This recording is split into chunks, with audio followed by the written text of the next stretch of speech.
तारीख 3 मार्च 2009, पाकिस्तान वर्सेस श्रीलंका।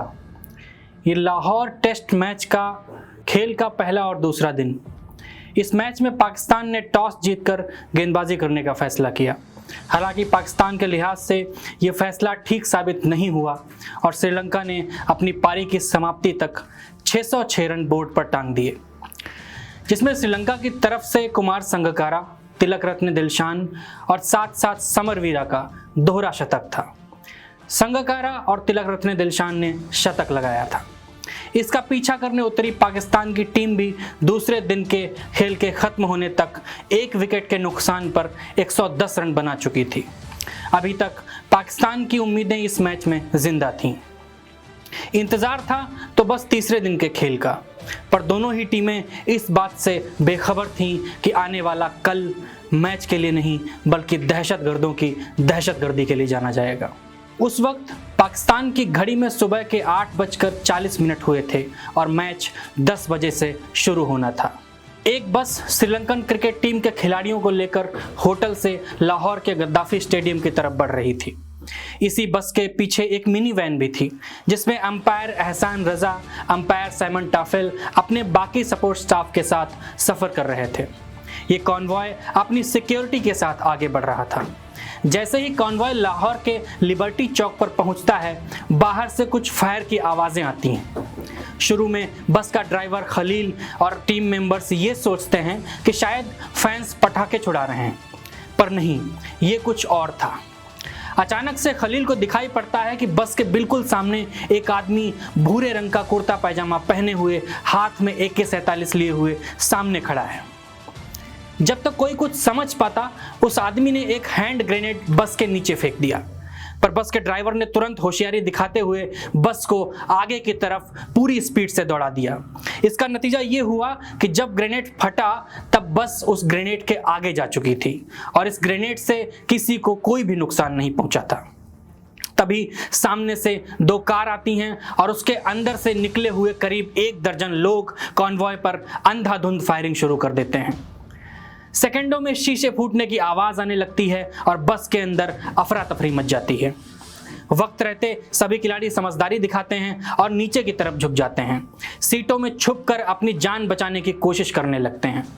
लेकिन तभी एक गोली श्रीलंका के कप्तान महिला जयवर्धने के कान को छूकर पीछे की तरफ निकल जाती है। कुमार संगकारा के शरीर में भी एक गोली छूती है। इसके अलावा अजंता मेंडिस, थिलन समरवीरा, थरंगा पारनविताना और चमिंडा वास भी घायल हो जाते हैं। पर अच्छी बात यह थी कि अभी तक किसी को भी गोली इस कदर नहीं लगी थी कि उसे जान का खतरा हो। यहाँ तक चीजें जैसी थी वैसी थीं, पर बस के पीछे वाली वैन का बुरा हाल था। एहसान रजा अपने एक इंटरव्यू में बताते हैं कि शुरुआत में उन्हें ऐसा लगा जैसे कोई बस को बाहर से खटखटा रहा है, लेकिन तभी ताबड़तोड़ गोलियों के बरसने की आवाज आने लगी। सभी लोग वैन में नीचे की तरफ लेट गए। अंपायर एहसान रजा ने भी खुद को बचाने की पूरी कोशिश की, लेकिन तब तक 2 गोलियां उनके शरीर को चीरती हुई निकल चुकी थीं। उनके शरीर से जबरदस्त खून बह रहा था। इसके साथ ही मैच रेफरी क्रिस ब्रॉड भी उसी बस में थे।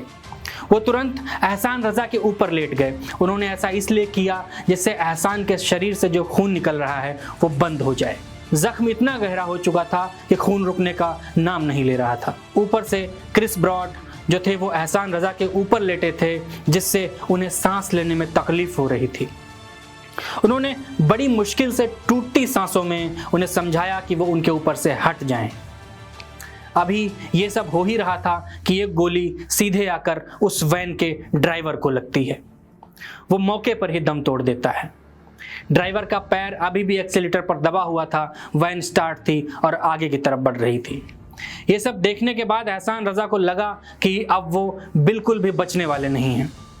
तभी उनके फोन की घंटी बजती है। दरअसल श्रीलंका की जो टीम थी उस पर जो हमला हुआ था, ये बात पूरी दुनिया में फैल चुकी थी। पाकिस्तान के चैनलों पर यह खबर चला दी गई थी कि इस हमले में एहसान रजा की मौत हो गई है।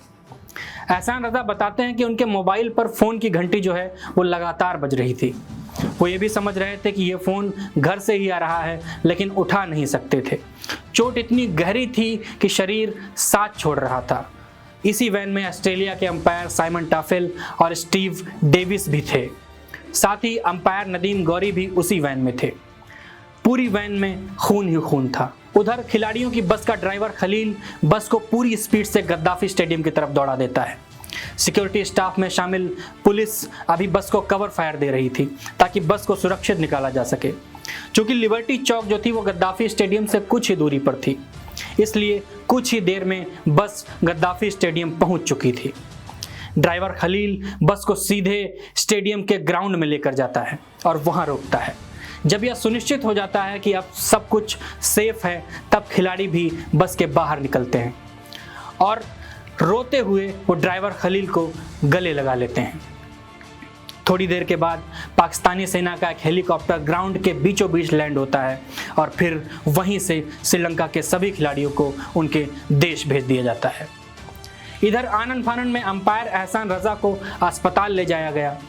घर वालों को खबर दी गई कि वो जिंदा हैं, लेकिन इस बात की कोई गारंटी नहीं थी कि वो कब तक जिंदा रहेंगे। शरीर से इतना खून बह चुका था कि उसका हिसाब नहीं था। एहसान रजा के दिमाग में सब कुछ किसी फिल्मी सीन की तरह घूम रहा था। मुल्क की स्थिति अच्छी तो नहीं थी, लेकिन इस तरह कोई खिलाड़ियों पर हमला कर देगा ये बात किसी ने सपने में भी नहीं सोची थी। ये म्यूनिख ओलंपिक्स में होने वाले अटैक्स के बाद पहला ऐसा अटैक था जो किन्हीं खिलाड़ियों पर किया गया था। अस्पताल पहुंचने के बाद अगले 4 दिन तक एहसान रजा कोमा में रहे। शरीर में इन्फेक्शन बहुत बुरी तरीके से फैल चुका था। करीब 2 दर्जन बोतल खून चढ़ाना पड़ा। इसके बाद एहसान रजा करीब 26 दिनों तक अस्पताल में भर्ती रहे। अंपायर साइमन टॉफेल एक इंटरव्यू में बताते हैं कि उन्हें टोटकों पर बड़ा यकीन रहता था, जिसकी वजह से वो बस या वैन में कभी भी अपनी सीट किसी दूसरे से नहीं बदलते थे। पर उस दिन यूं ही उनका मन हुआ तो उन्होंने एहसान रजा के साथ अपनी सीट बदल ली।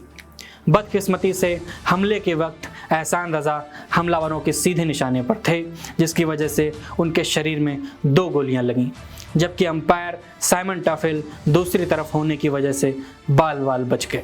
हमले में पाकिस्तान पुलिस के 6 ऑफिसर, 2 आम नागरिक और एहसान रजा के वैन के ड्राइवर की मौत हो गई। बाद में श्रीलंका के राष्ट्रपति ने बस ड्राइवर खलील को खिलाड़ियों की जान बचाने के लिए अपने देश बुलाकर सम्मानित किया।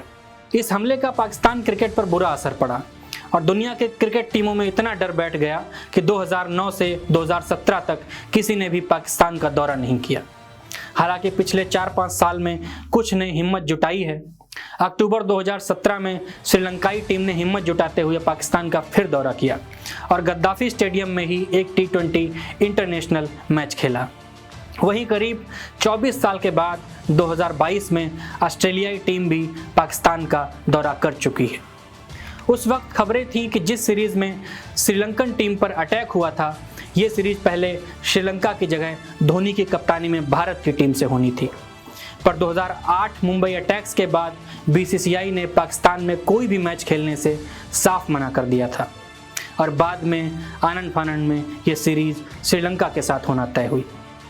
आज भी इस हमले के चश्मदीद श्रीलंकन खिलाड़ी उस दिन को याद करते हुए कांप जाते हैं। तो ये थी हमारी आज की कहानी। आपको कैसी लगी कमेंट्स में लिख करके हमें बताएं। सुखनदान स्टोरीज़ को सब्सक्राइब करें, लाइक करें, शेयर करें। अगर कोई कहानी सुनना चाहते हैं तो उसके बारे में कमेंट में लिखकर हमें बताएं। हम आपके सामने वो लेकर हाजिर होंगे।